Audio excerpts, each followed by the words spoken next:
नमस्कार। आज हम बात करने वाले हैं एक बहुत ही बढ़िया भर्ती घोषणा के बारे में जो सीधे एक बड़े भारतीय संस्थान से आई है। अगर कोई एक शानदार मौके की तलाश में है तो ये जानकारी उनके लिए बहुत काम की हो सकती है। तो ये मौका आ रहा है Indian institute of information technology design and manufacturing Kurnool की तरफ से।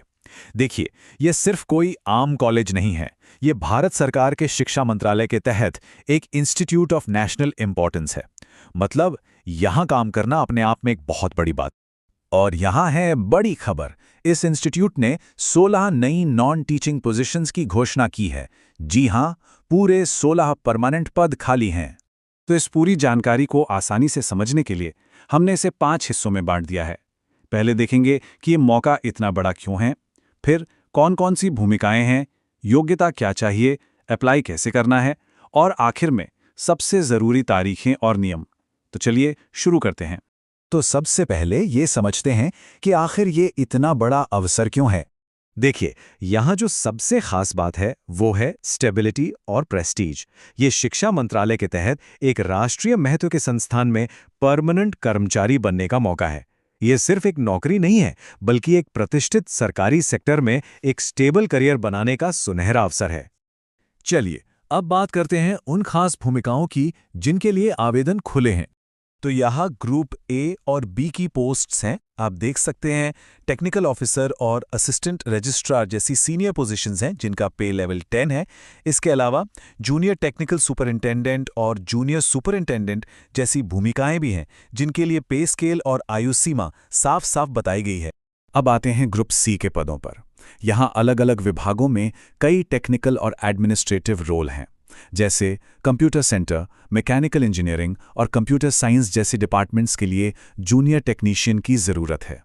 साथ ही जूनियर असिस्टेंट के पद भी हैं। जो लोग एक टेक्निकल इंस्टीट्यूट में अपना करियर शुरू करना चाहते हैं, उनके लिए ये वाकई बहुत अच्छे मौके हैं। ये चार्ट हमें दिखाता है कि ये 16 वैकेंसीज अलग अलग आरक्षण श्रेणियों में कैसे बंटी हुई हैं। सबसे ज़्यादा 8 पद अनारक्षित यानी जनरल कैटेगरी में हैं। इसके बाद ओबीसी के लिए 4 हैं और एससी, एसटी और ईडब्ल्यूएस इन तीनों श्रेणियों के लिए 2-2 पद रखे गए हैं। इससे पूरी प्रक्रिया में पारदर्शिता भी बनी रहती है। ठीक है, अब जब आपको रोल्स के बारे में पता चल गया है, तो चलिए देखते हैं कि इसके लिए योग्यता क्या चाहिए। यहाँ कुछ मेन रोल्स के लिए जो क्वालिफिकेशन चाहिए उसकी एक झलक है। जैसे टेक्निकल ऑफिसर के पद के लिए इंजीनियरिंग डिग्री के साथ अच्छा खासा अनुभव चाहिए।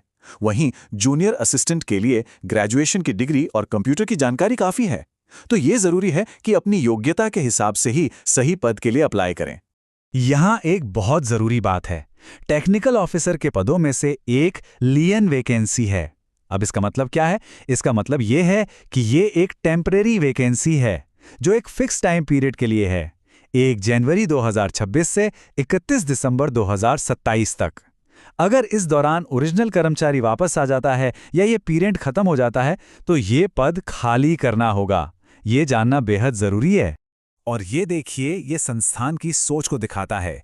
इंस्टीट्यूट ने ऑफिशियली महिला उम्मीदवारों को अप्लाई करने के लिए प्रोत्साहित किया है। इससे पता चलता है कि वो एक डाइवर्स और बैलेंस्ड वर्कफोर्स बनाने के लिए कितने सीरियस हैं। ठीक है, तो अगर आप योग्य हैं और इंटरेस्टेड भी हैं, तो अब सवाल यह है कि अप्लाई कैसे करना है।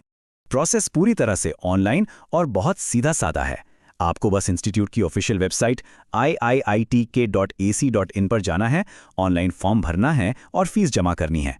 और हाँ, एक बात का खास ध्यान रखें, कोई भी हार्ड कॉपी नहीं भेजनी है, सब कुछ डिजिटल होगा। एप्लीकेशन फीस 500 रुपये है, लेकिन रुकिए, ये सिर्फ जनरल पुरुष आवेदकों के लिए है। अगर आप SC/ST, PWD या महिला उम्मीदवार हैं, या फिर आप एक एक्स सर्विसमैन हैं या इंस्टीट्यूट के ही मौजूदा कर्मचारी हैं, तो आपको कोई फीस नहीं देनी है।